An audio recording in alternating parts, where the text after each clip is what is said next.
পশ্চিম মেদিনীপুরের খড়গপুরের সঙ্গে শিলিগুড়ির দূরত্ব কমবে প্রায় 100 কিলোমিটার। প্রায় 10,000 কোটি টাকা দিয়ে তৈরি হতে চলেছে খড়গপুর মোড়গ্রাম নতুন জাতীয় সড়ক, যেখানে গাড়ির সর্বোচ্চ গতিবেগ থাকবে ঘন্টায় 120 কিলোমিটার। থাকবে না কোনো সিগন্যাল, থাকবে না কোনো ট্রাফিক জ্যাম। হ্যাঁ, শুনতে অবাক লাগলেও পশ্চিমবঙ্গের বুকে খুব শীঘ্রই তৈরি হতে চলেছে এই ধরনের গ্রিনফিল্ড এক্সপ্রেসওয়ে।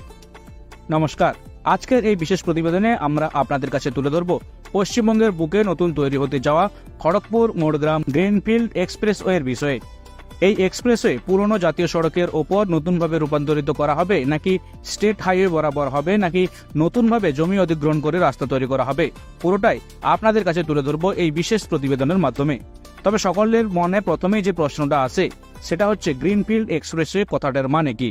গ্রিনফিল্ড প্রকল্পের মানে হলো একটি পুরনো সড়কের ওপর নতুন করে সড়ক তৈরি করা নয়, বরং সম্পূর্ণভাবে নতুন জমি অধিগ্রহণ করে নতুনভাবে সড়ক তৈরি করা। এই প্রকল্পের সুবিধা হলো আধুনিক, চওড়া, সুরক্ষিত নতুন সড়ক পাওয়া যায়।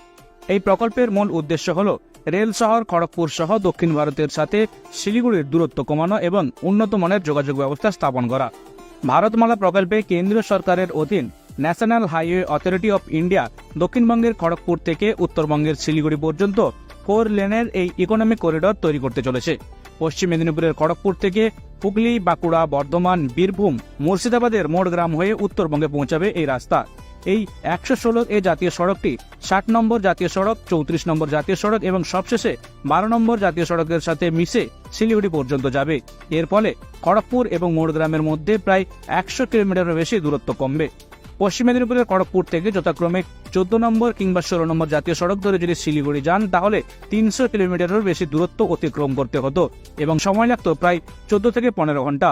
তবে নতুন এই 116 এ জাতীয় সড়কের ফলে দূরত্ব কমবে প্রায় 100 কিমি বা তারও বেশি, ফলে সময় বাঁচবে অন্তত 4 থেকে 5 ঘন্টা।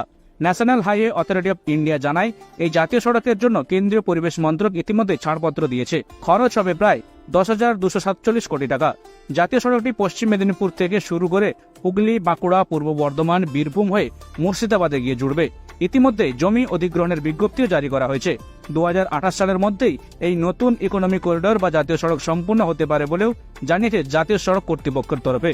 উল্লেখ্য, নতুন এই জাতীয় সড়কটির 56.5 কিলোমিটার অংশ থাকবে পশ্চিম মেদিনীপুরে, যা জেলার 5টি ব্লকের 115টি মৌজা ছুঁয়ে যাওয়ার কথা। এই ব্লকগুলি হল যথাক্রমে খড়গপুর 2, মেদিনীপুর সদর, কেশপুর, চন্দ্রকোনা 1 এবং চন্দ্রকোনা 2। এর মধ্যে খড়গপুর 2 ব্লকে রয়েছে প্রায় 8টি মৌজা, মেদিনীপুর সদরে রয়েছে 13টি, কেশপুরে রয়েছে 58টি এবং চন্দ্রকোনা 1-এ রয়েছে 19টি এবং চন্দ্রকোনা 2-এ রয়েছে 17টি মৌজা।